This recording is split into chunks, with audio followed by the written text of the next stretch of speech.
Okay. Hi, I'm Mark. This is building an AI factory. I might kill my track record on making complex things sound simple with this because I intentionally challenged myself with a topic I didn't understand very well when I submitted this talk.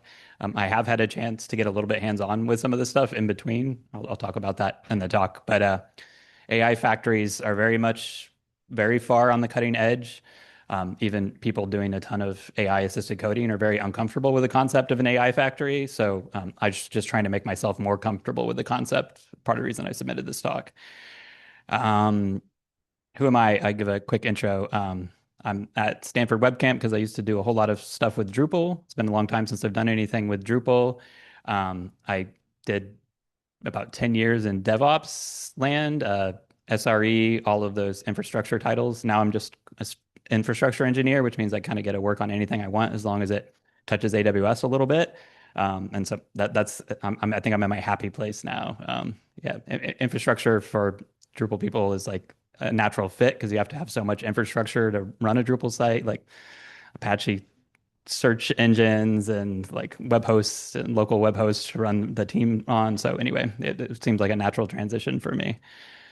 So I do a lot of AI assisted coding. I don't type anymore. I type prompts. I type messages to the agent. I don't type code anymore. I haven't typed code in 6 months, I want to say, maybe 5 months, but like it's been a very long time since I've hand edited code. And the last time I tried, it was Terraform, which is just a config language, and it immediately caused an error. Like there was a typo, and so I was like, all right, I'm like I guess I can't type anymore because the AI makes less mistakes than I do. So that's where I'm at in terms of how much I use AI. So this is when I stopped typing code 6 months ago. I was perfectly happy 6 months ago writing all my code with AI. Like I didn't need any kind of further advancements beyond that point, is what I'm slowly starting to realize. I've had a really bad, kind of depressing couple of weeks with Opus 4.7 and the changes to Claude. As somebody who uses Claude like 10 to 14 hours a day, if you count it running while I'm sleeping, like it's more like 20 hours a day. But like I use Claude so much, and all of my workflows got disrupted by the new model as well as the changes to the harness that they rolled out. And so that could have been the motivation for this talk. I actually started working on this talk because I already felt that kind of lingering on the edges. It's like the Claude releases started to be a lot less stable. They started to be unpredictable. They're very much dogfooding their own work into Claude. And so Claude on my computer with my custom workflows stopped being stable and predictable. And so I wanted to reach for something that was stable and predictable. And I've heard whispers of people talking about AI factories. Some people call it the dark factory, which is a little bit more ominous sounding, I think, than it needs to be. But the idea that I'm going to send off a bunch of agents to do the work for me in like a predictable, reliable way. And so I started reading a lot about this topic and researching this topic. So this it sounds promising. Like I spend, I don't even know, I like many hours a week just reading about changes, um, and feeling FOMO about maybe I should be using this other tool. I probably spent 5 to 10 hours this week learning Pi because everybody says Pi is the cool new open source harness that powers OpenClaw. And so like there's lots of chasing the model, but there's also chasing the tools.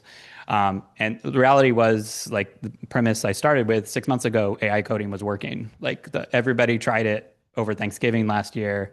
They got a little break from work and able to try out the tools, and it was working for a lot of people. So there's no reason why we can't use what was working 6 months ago to build our work today. Um, this is where I feel like the constraint is moving to. I was just complaining about approving people's overages on Claude Code yesterday, and I'm really glad it's May 1st so that their limits reset.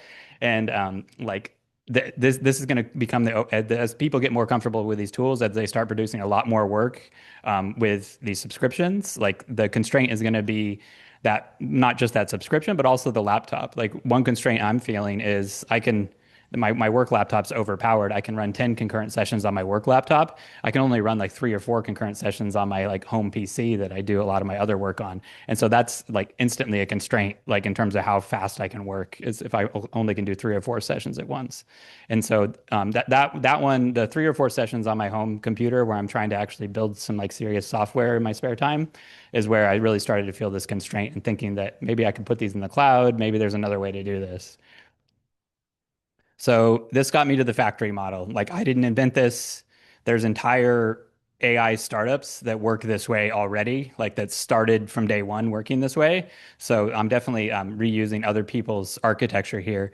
But the whole point is that, and the reason they call it the dark factory is it's not to scare people off, but you have the lights turned off in the factory. So it's like everything's happening and you're not peeking in or like inserting yourself into what's happening. It's all just happening. And then there's a door on one side where you put in your spec and there's a door out the other side where working software comes out. And then everything that happens on inside is like hidden to you. So that's why they use the dark factory metaphor.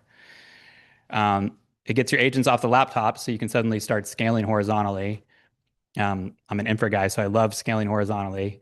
And you can start to use CI/CD as your orchestrator. So if you're comfortable with CI/CD, CI/CD builds constraints. CI/CD is all about gates and dependent jobs, and so all of that can start to be like it can do the validation on your steps as well as it can start to constrain what's getting built, right? So if the CI/CD fails, instead of finding out the CI/CD fails after the agent has worked for 3 hours on your laptop, push the change, and then we watch CI/CD fail, we can have a small amount of work happen, CI/CD fail, loop back, have the agent work on it again, small amount of work, loop back, have the agent work on it again, and all that's happening in the cloud off of your laptop.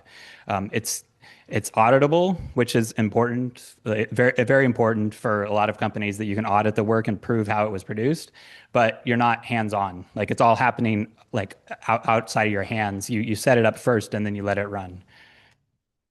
And the event-driven gates, I think, are really important here, which is if I see a failure, like I have multiple ways I can react to that. Like I can send the task back and have the code rewritten.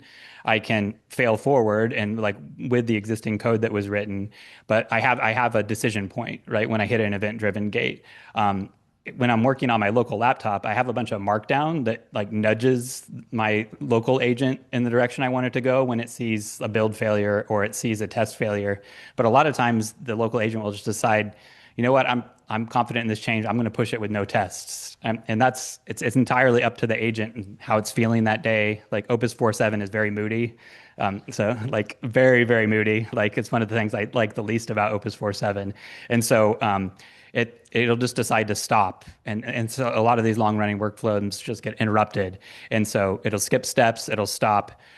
If you start breaking this into small chunks and treating it more like a CI/CD job, stopping is not an option because you just fail and the whole job like fails like, at that point. So in between, let me get off that. Uh, in between submitting this talk and today, my work had an AI-a-thon. And so I like the concept of an AI-a-thon. It was basically how far can you push these tools, how fast? And everybody got 2 days, heads down, no other work to interrupt them, and see how far they could push these tools. And since I submitted this talk, I needed to become an expert on AI factories. So I built an AI factory at work. And so I called my project Forge. I got into the top 5 at the company, which was very exciting because there was cash prizes, and built. I've never burned so many tokens in 2 days. I'm a hackathon purist, so I started at 9 a.m. Like I refused to start on the project until 9 a.m. on that first hackathon day, but then I was up till midnight on the last day fixing bugs just so I was ready for a demo. But I demoed the whole thing live. It all worked. Everything you see here in terms of all the steps worked. And then I learned a lot about what an AI factory might look like. This particular one was all baked into one command line tool. But each one of these individual steps, every single one of the validation steps, could also have just as easily been pulled out into a CI pipeline or run like in step functions in AWS, or like there's a lot of other ways you could run each one of these steps. This one being a demo, I put it in a kind of I use Bubble T. If you build command line tools with Go, Bubble T is a great UI library. So I didn't make this look beautiful. That library made it look beautiful, but you can build really beautiful looking command line tools with Bubble T, which is perfect for a hackathon because how it looks is just as important as how it works, especially if you record the demo ahead of time. So the concept here, and this is where my architecture brain like baked it in the tool was I wanted a YAML spec and then working production code, like a full end-to-end service. So Go code that was generated, tests that were generated, Terraform that was generated that deploys the service, Kubernetes definitions, CI, docs, the whole app, like a whole skeleton of a working app, and you just start with YAML in. I realized YAML in was already going to be a constraint that people didn't like, and I was like, why am I telling people to type in YAML when we have AI tools? So I quickly iterated. One of the first features I added was like, you know what, like we're going to do plain text in, and so YAML is still the spec that gets passed from step to step. So each step has a YAML interface that passes it to the next step. So I have a strict contract, like it's a schema. It gets validated. If the AI hallucinates like invalid YAML, we'll go back and we'll try to get valid YAML.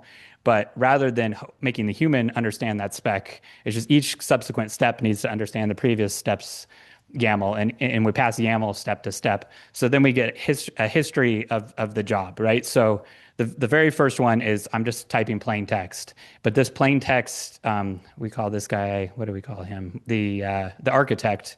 All the architect does is I take plain text and I turn it into the initial YAML spec, like so the very first one. So there's no YAML in that first step. Like I have a conversation with the architect to generate that first chunk of YAML. And so this is probably the most important. This is where we could go really far off the rails in terms of like the factory we're building. And so another feature, which this is the weird part about doing AI assisted development. Did I come up with this or did the agent come up with this? I think the agent came up with this idea. That we were going to ask questions. And what I really like about this, it's a little small, a little hard to see, but it actually suggests what types of answers, right? So it's like it's asking and answering for itself, but it's giving you the human the ability to insert yourself if you have opinions here.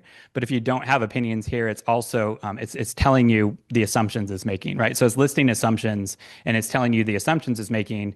If you see a bad assumption here, you can jump on it really quick. And so you'll read online a lot about spec-driven development. So this is very much like spec-driven development, but it's tightly constrained spec-driven development. Like because the only way to get to that next step where you start generating an app is like not look at my markdown and guess what this app should look like. It's generate a very tight YAML spec that then allows you to build the rest of the app. Like so I have a very tight, like very like well-defined gate after all these questions and answer.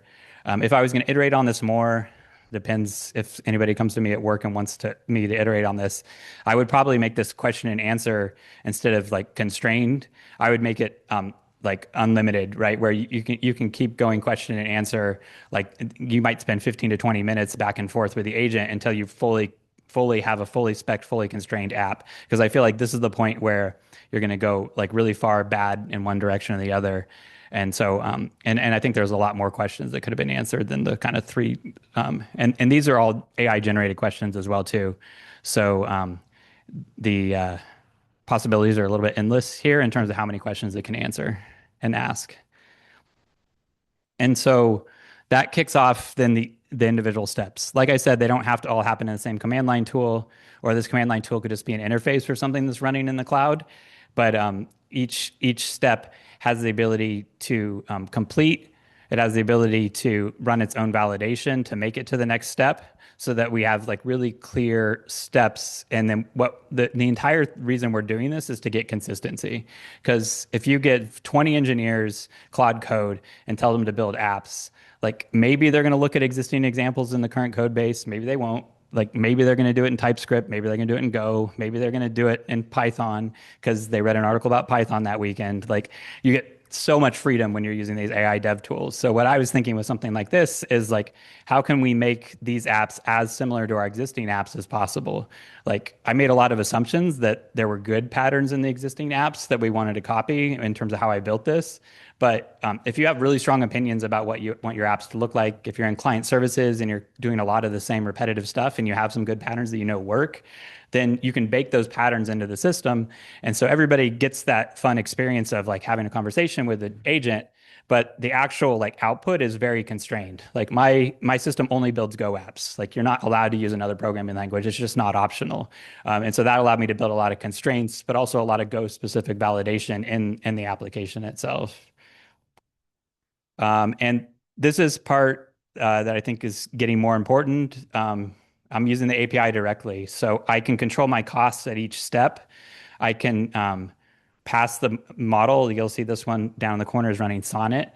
I used Haiku for all my testing because it was super fast and it made lots of mistakes. So it was great for building better guardrails because it made lots of mistakes and it was super fast. So it took me like 5 minutes to run a full cycle with Haiku, where it took 20 minutes to run it with the like Opus 4.6.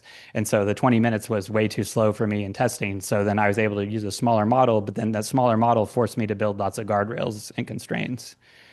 And it ended up being so much cheaper. It cost me, I don't even know. Oh, I have it on a slide here, $1,200 or so to actually build this tool, like in direct API cost. But then each subsequent run is like $5 to $10. So like massively less expensive. So like I'm baking in all that intelligence into the initial tool, and then the tool that spits out the apps on the other end is actually much less expensive. So this is what I was talking about, whereas each one of these steps doesn't have to happen within this application. Like what I have here is very much a demo, but all this could happen in the cloud. And you can also pick and choose which pieces are important to you, right? But if you start thinking about your apps as a constrained thing with steps that are controlled by a fixed spec, then you can really start to move pieces off of your laptop. And what I'm seeing a lot of at my current workplace is we share skills with each other. And skills are like how you expect the agent to work. It's also your personal workflow and how you like to work. And they're like mixed together, right? Like so they're not really clear company standards. They're actually really hard to share. They're like opinions. I got in a whole thing with some Python devs about we should use black or rough to do the like linting on Python. It was like people have strong opinions about that. And so if you bake it all into the tool, you kill the debates. It just builds it one way, and then you start getting really consistent results as well. The schema validated handoffs, I think, are the core piece here. Because without guardrails, these tools can produce anything, which is both why they're magic and also by why they can be super frustrating. And so, and what I would see with a tool like this, if I convince people to continue to work on it with me, and we would just be constraining it more and more over time. Like the number of possible outputs would just be getting smaller and smaller. Like so, you would have lots of flexibility on what type of app you were building, like what type of problem you were solving, but the output would have the exact same folder structure. The output would use the same test library. Like nobody gets to pick a new test library. Everybody uses the same test library. Like that, everybody's tests need to look similar. Every little piece starts to get more and more similar. And so once you finish this initial boilerplate generation, sure, you might start inserting more creativity, but I find the agents work a lot better when the constraints are already baked in. And so this tool is partially just to break in some of those common constraints.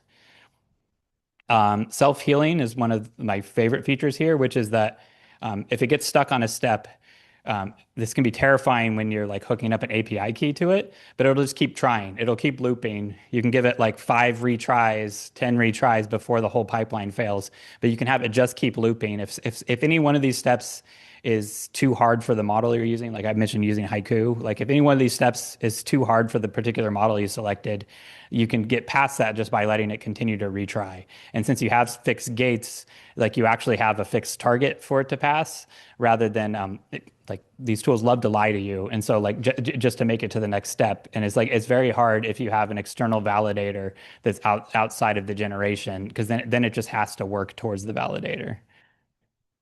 And so this is a little small self-healing in action. So this architect failed repeatedly just to follow my YAML schema, JSON schema, YAML schema, YAML, JSON, looks like JSON.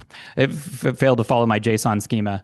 And so it continued to have to try over and over again until it could figure it out. It can see the error output, it can see the schema spec, but the validator will refuse to allow it to go to the implementation step. And also, the implementation step is the most expensive one. You see, this one took 24 seconds on Haiku.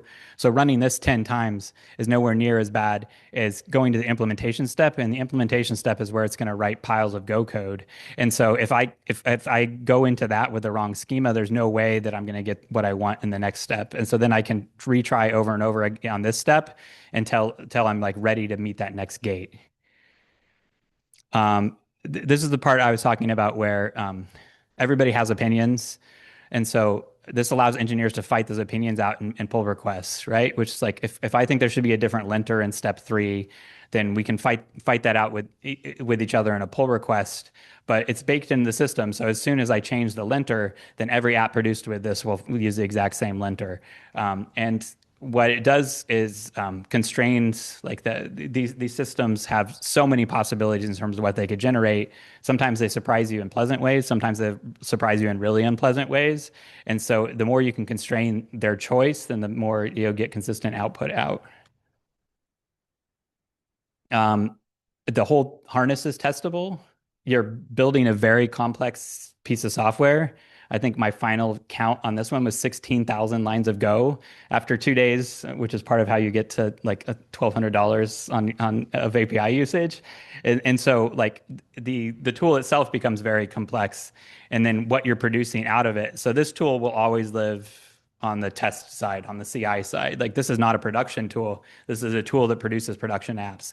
So the promise, I don't know if it's there in reality, is I'll have much smaller, easier to reason about apps that this produces, and the complexity is all here. And that complexity represents the opinions of like dozens of engineers. It represents the standards that the company thinks is important, and it also represents the patterns of the existing code base. And so like it's like, you know, if we're doing Drupal work, like we could follow strict standards. Like if we do a custom module, it has to follow all the same strict standards that Drupal core follows. Like we can like bake those into the system so that like there's no ability to get creative or to go off in your own direction.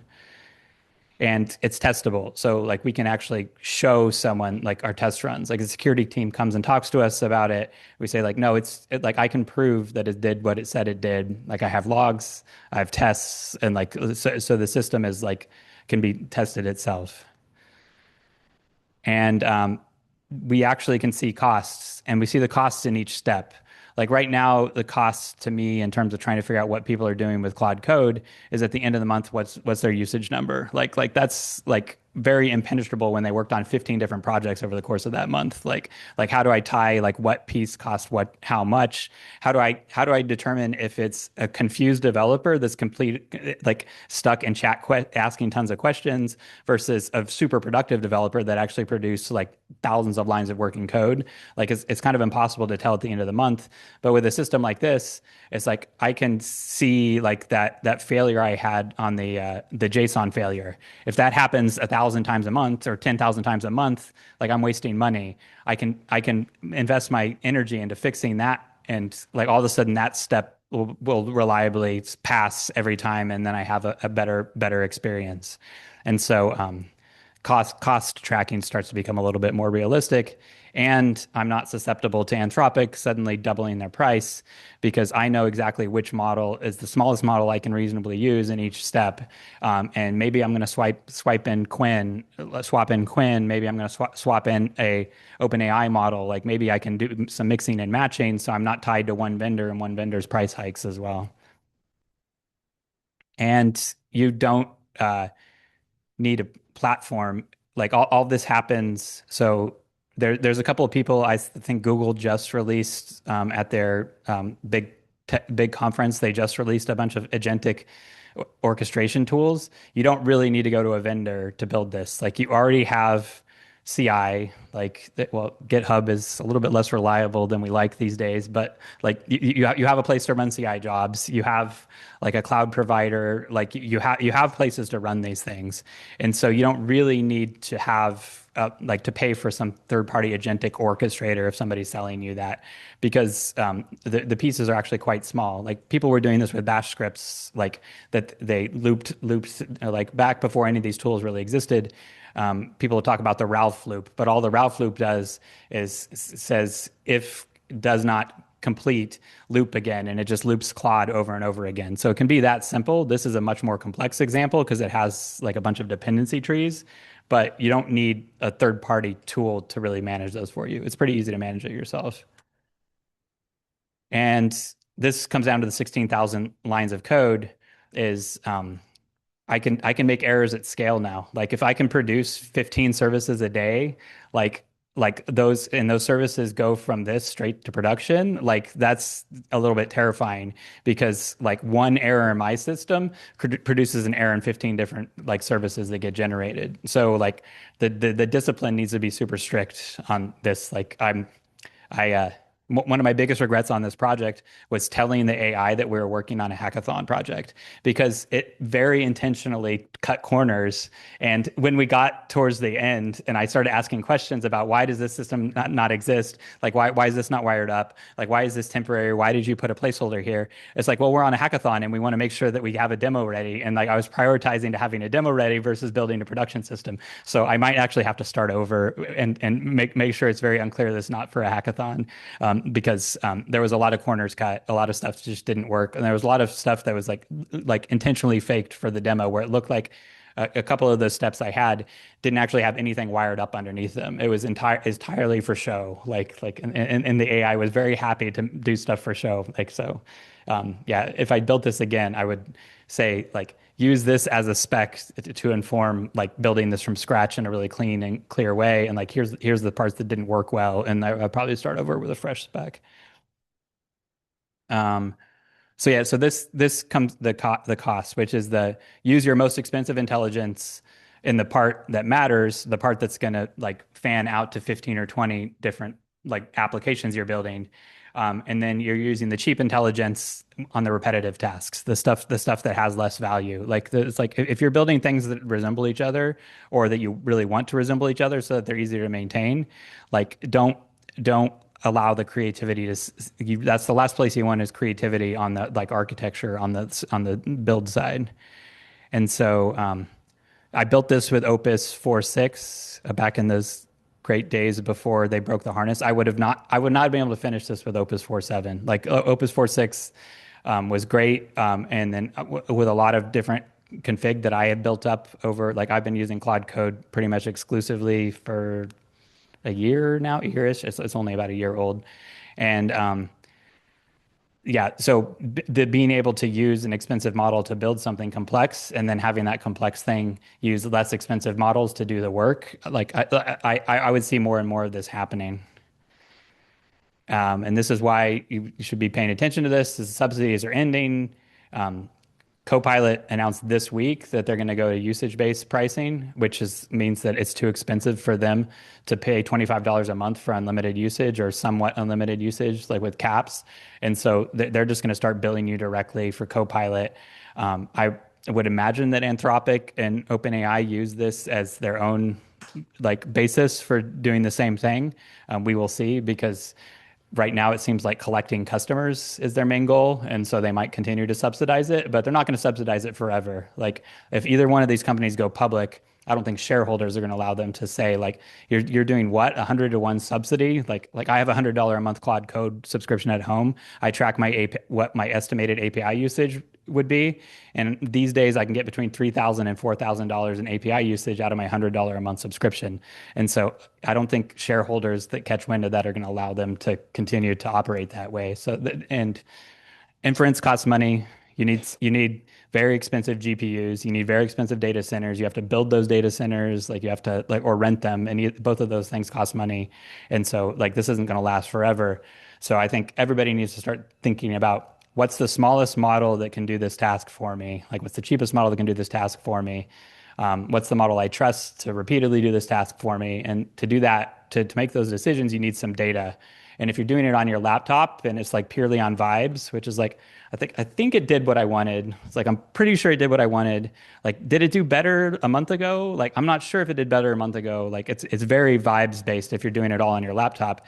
If you move it to a repeated system that runs on a server that has logs, that has like structured output, then you can actually track. So it's like, you know what? I know exactly how much the inference step, like this particular step took last month and how much it cost this month. And it's like, and then I can make a business decision to go with a cheaper model or a more expensive one to make it fail less often or to produce better output. Um, and this, it's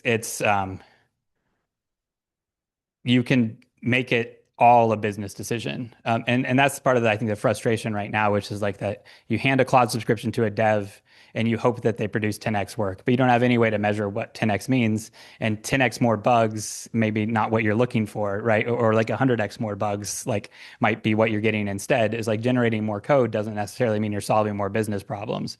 And so if you have a more like a system you can like look in from the business side, then you can really decide that like I'm going to crank it up. I'm going to use Opus 4.6 for every single step here because quality is dipping this month. Like we're like I'm getting reports from production that there are more bugs in production. So I'm going to crank it up, spend more money this month to improve all these models, improve all these running services, and then crank it back down like on demand.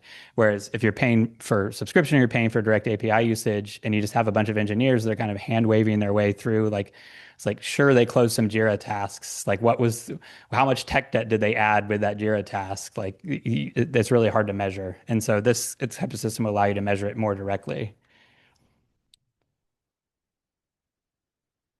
So factory is a survival strategy, is one way I look at it. Is quality is going to matter more and more. It's really easy to vibe code a really bad app like that looks really good, but like doesn't actually like have a consistent experience over time. Like Claude Code, unfortunately, is the best example we have these days, which is they started to dog food. They started to hang unlimited usage to all their devs that were working on Claude Code, and it started accumulating bugs at a rate that's like unstoppable at this point. And so Claude Code was really pleasant to use 6 months ago. It was really stable every release. I used it for the exact opposite metaphor, which is look how stable of a piece of software you can produce with so many features. Their rate of feature development was super rapid, and it was very stable. And these days, it's the counter example, which is that it accumulates features faster than there's no product vision. There's nobody saying no, don't add this feature. And so if you have a system like this that's really strict, it's really easy to cut off. Like there's a whole class of features we're not going to allow. Like you don't get to pick a different queuing technology because this company is standardized on this one queuing technology, and my tool can only generate code that uses that queuing technology. So you can start to really bake the constraints into the system. This is my usage over the hackathon. So like you can definitely see the day the hackathon started. So I generated most of the code in the first day. Like most of it happened in the first 2.5 hours to build this system. So in terms of the barrier for entry to building a system like this, if you don't look at a line that gets generated, you trust the system and just tell it to run, and you tell it to run as fast as it can. Like you can build something like this really quickly. Like if you want to do it in that like system you really trust, like you probably want to do it a lot more slowly than I did. But um, the amount of money you can spend and how quickly you can build a really complex mess is like faster than it's ever been. Like, and so that's like it's exciting and terrifying at the same time. It's like I have more projects now than I have tokens available to me, and that's probably good because it's forcing me to constrain some of my decisions. When my 5 hour token window runs out, I actually test the app like and go hands on with it as a user instead of like, and so I think some of these constraints are actually like slowing us down in a good way. But yeah, you can be constrained by your budget, not by your rate limits. Those 5 hour limits, like they're good for me in terms of my personal spending, but in terms of a business, like if you see everybody down playing pool or playing ping pong and not working, and they say it's because my usage resets in 2 hours. Like I don't think business owners like really want to hear that any more than they did when you were waiting for like the app to compile or whatever it was on the XKCD. So I think this is probably the message I'm hearing from a lot of people that have like created a really complex app that they don't understand. And so this is direct from OpenAI talking about how and they're kind of becoming they're like the counterexample to Claude. So their harness, the Codex harness, is built in Rust. It's pure open source. It's super clean. I saw the manager present. He's a German guy, and he was like very deliberate. Like this is what the app has to do. This is how it's going to function. These are the number of tests we need. This is how we like decide whether or not a feature is going to come into this app. So you have Claude Code over on one side, and then you have Codex over on the other side, and you can really start to see where it diverges. And so this quote comes directly from OpenAI, which is they were thinking about how the system generated the code. Like they're not necessarily looking at every PR in detail. They're not having a human write the PR because that's just too slow to be competitive these days. But they're very much thinking about how it's scaffolded, what rules or what's allowed. And so like you're constraining the agent as it's working. And the agents actually love constraints. Like if anything, the agents like to panic when they don't have enough constraints. It's like there's too much decision to make. And so some of them will just stop. Uh, all of the Claude code models will get real creative, and then that means they're filling in the gaps with stuff that's either hallucinated or like found on the internet, and that's not necessarily good for your app. So a lot of people are talking about this, not just me. Strong DM is probably the one that blew people's minds the most. They're that AI first company that actually you're not allowed to type code in that company. So like if you get hired there, you're going to use an agent to write all your code, and then it goes into a very much factory-like system, like for all of its validation. So it's not getting shipped straight to customers, but they see an engineer typing code as like an example that they haven't figured out how to automate that properly yet, and so they consider that something you don't want. It sounds like OpenAI is starting to work that way as well, being very deliberate about what kind of constraints they put. So that harness engineering blog from them is really good as well, where it's where I pulled that quote from. And I think that's it. Questions? Thank you very much, Mark. Great presentation. Lots of things to learn. First, we're gonna go with questions in the room, and then we're gonna go with questions on Zoom. Or we're gonna do it on the token-based, time-based way. We're gonna have 5 minutes for questions in the room, and then the rest 15 minutes, we can answer questions on Zoom. So everyone on Zoom, if you have questions, get ready. And Mark will repeat questions that people ask in the room. Okay, perfect. It's easier. And we will have the proof that we can do that. All right. I'm just wondering if you shared this code anywhere so we could kind of see what you did for how you put the constraints into that system and stuff like that, so that we could, sort of see how that works. I'm not sure my work will let me. The question was did I share my code? I'm not sure my work is going to let me share this code, but I can point to some probably better examples than mine. Yeah. Yep.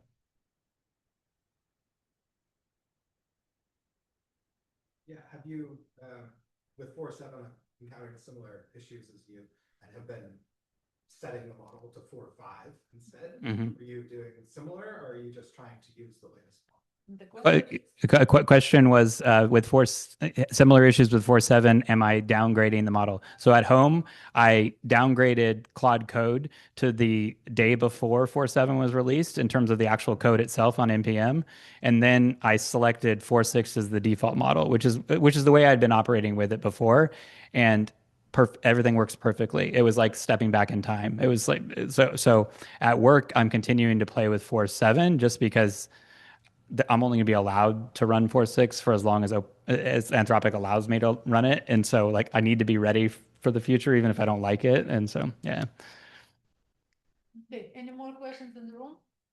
All right, we're gonna start questions from the Zoom. So first, I'm gonna leave a discussion about Sonnet versus Opus for later time. I'm gonna read questions out loud. Okay. How to work with new Claude yeah, workflow. how to work with soften the new Claude workflow. Older developers that don't believe in AI and explicitly say they don't want to review Claude Code's code. Oh, okay. That's a good one. So you want to use AI to do the first pass for anybody that's generating code with AI. I was joking with a friend when I see a pull request that's very obviously AI generated. I then very deliberately have AI on my laptop do the review. It's like you're not going to get my intellectual like power figuring out your PR. Like the first pass is going to be the AI, but you can automate that, right? There's tools like CodeRabbit I hear is really good that you can turn on in your CI workflows, or you can just do it more manual, which is like I Claude Code's really good at using the GitHub CLI, and so it just pops in, pulls the PR, looks at the code, and you can have it start populating comments. So yeah, garbage in, garbage out. Like if you give me a full AI PR review you didn't think about, I'm going to give you a review back that I didn't think about. So then it saves my time for somebody who worked on something small that was easy for me to review. Then I'll use my brain power on that one. So yeah. Using a different model than the one, like, that code was generated with a specific model, use a different model and tell it this other model generated this code, scrutinize it heavily, that can work to kind of get you even better scrutiny on those pull requests like that. Yeah. I don't know if that's been your experience. Yeah. So the comment from the room was using a different model as a judge. There's a lot of people talking about this. Yeah, it's really funny to see Codex, like OpenAI and Claude are very particular. So if you tell either model that the other model wrote it, another one was and when you're doing spec-driven development that I've heard is say my developer told me this. So you make it one step removed, and so it's not your idea that you're feeding in the model, because if you tell the model is your idea, it's going to be a sycophant and it's going to tell you it's a great idea. But if you tell it someone else's idea, then it's perfectly happy to tear it apart and criticize it. So yeah. So it works with code reviews as well. Topical statement referencing human behavior. Yep. The next question I had during the presentation, can you ask AI to select best model, not module, best model for a task in terms of price or price performance? Because you mentioned this, use this for this and this for that. Can AI say, oh, this will be more efficient financially? So I do that on my home setup because that's where I'm the most, not price constrained, but I want to use that 5-hour window as efficiently as possible. And so I don't do it based on price. I say, like, what is your understanding of the capabilities of this model? And then when I'm using an orchestrator. So when you're orchestrating tasks, like which task would be appropriate for Haiku, which task would be appropriate for Sonnet in terms of like, do you expect it to do a good job? Like, so not price is part of the output, but like explicitly about how complex a task is, and then what's the simplest model. And my experimental, I'm starting to experiment with this work is actually using Gemma 4 instead of Haiku, which Gemma 4 is like running on my laptop as a local model. If you haven't been doing stuff with local models, like Gemma 4 is really good. It's the first really good local model I've used. And so you have, you're just paying for electricity at the point that you're able to do it with a local model. And so, yeah, Gemma 4, number 4. Yeah. That's from Google. It's a local model. It's Gemini quantized specifically to be a local model. And Google still has some of the best AI researchers, so they can do some really creative stuff. And so I think Gemma 4 is the first time I've been like uniquely impressed by what Google has produced. All right, so if there are no more questions, we have one excellent question for closing the session from John Diamond. We miss you here in person, but the question is excellent. How can we get started building something like this? So just ask Claude to build it for you. Like that's, yeah. And so it's like I like to teach Claude about the constraints of my organization. And so like, because part of this is like translating your constraints, both like if they're monetary or if they're token budgets or whatever, like tell it what those constraints are. And then it loves getting creative. So let it get creative on the like working within your constraints rather than creative in terms of like, I'm going to produce whatever I feel like where the creativity starts to introduce risk. So yeah, have Claude scope it, and then have Codex read the plan and criticize it. Like and like I've been doing that a lot. I'm sharing a Codex subscription with my like 17-year-old daughter, and so like as long as she doesn't have homework, I can use it. So I use it on like. I can use it on Saturday morning, and so yeah. Do well things. So I think Mark.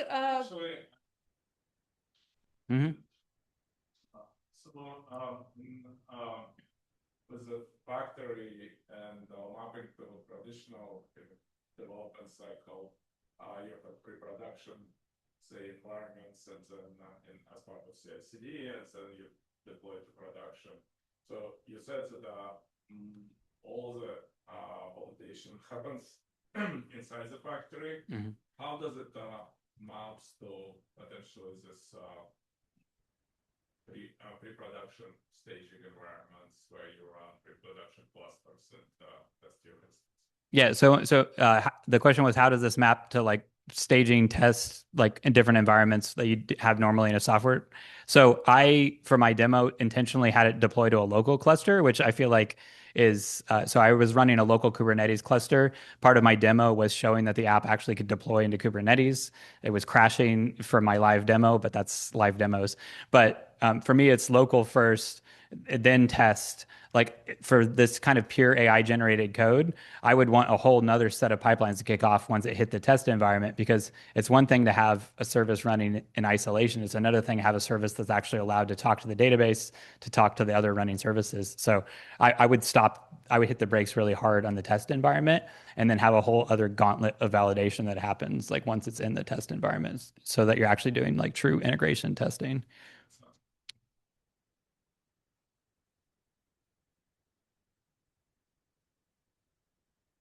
Yeah, yeah. I, I feel like there's no limit to the number of tests you want in an AI world. Like if your test pipeline takes 30, 45 minutes to run, like maybe you don't have enough tests. Like maybe you want a 2-hour test pipeline to run, because like that's the only validation step you have, like to find those subtle bugs that the AI definitely introduced. All the AI bugs, they used to be like, I'm going to share it on Twitter because it's so funny what it screwed up. Now it's so subtle, like there's no way like on Twitter you would have enough space to actually explain like how the complexity of the bug. Like all the bugs have started to become really subtle. You said this great thing about use the expensive models to write the design or contract, use the cheap models then to implement them. Did you experience the cheap models like introducing bugs, or that the expensive models, only the expensive models could fix? Or did you ever find yourself having to bump up the intelligence of the implementer basically to a higher model in order to complete the task?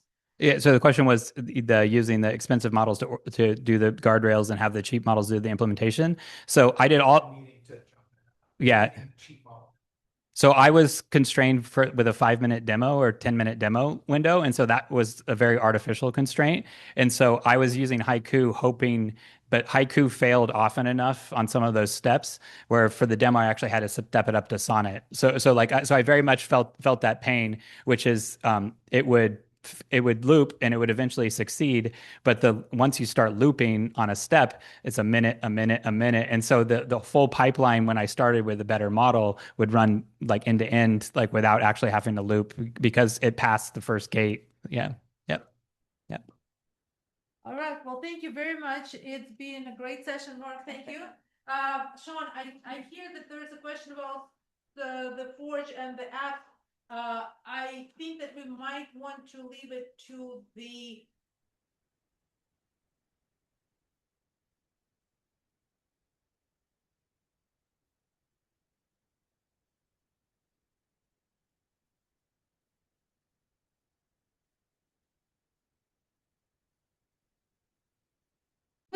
so maybe as a higher ed organization, we can get together, invite Mark on Zoom and, start building. Sounds good. Thank you very much. I'm going to stop recording and I'm going to leave Zoom open.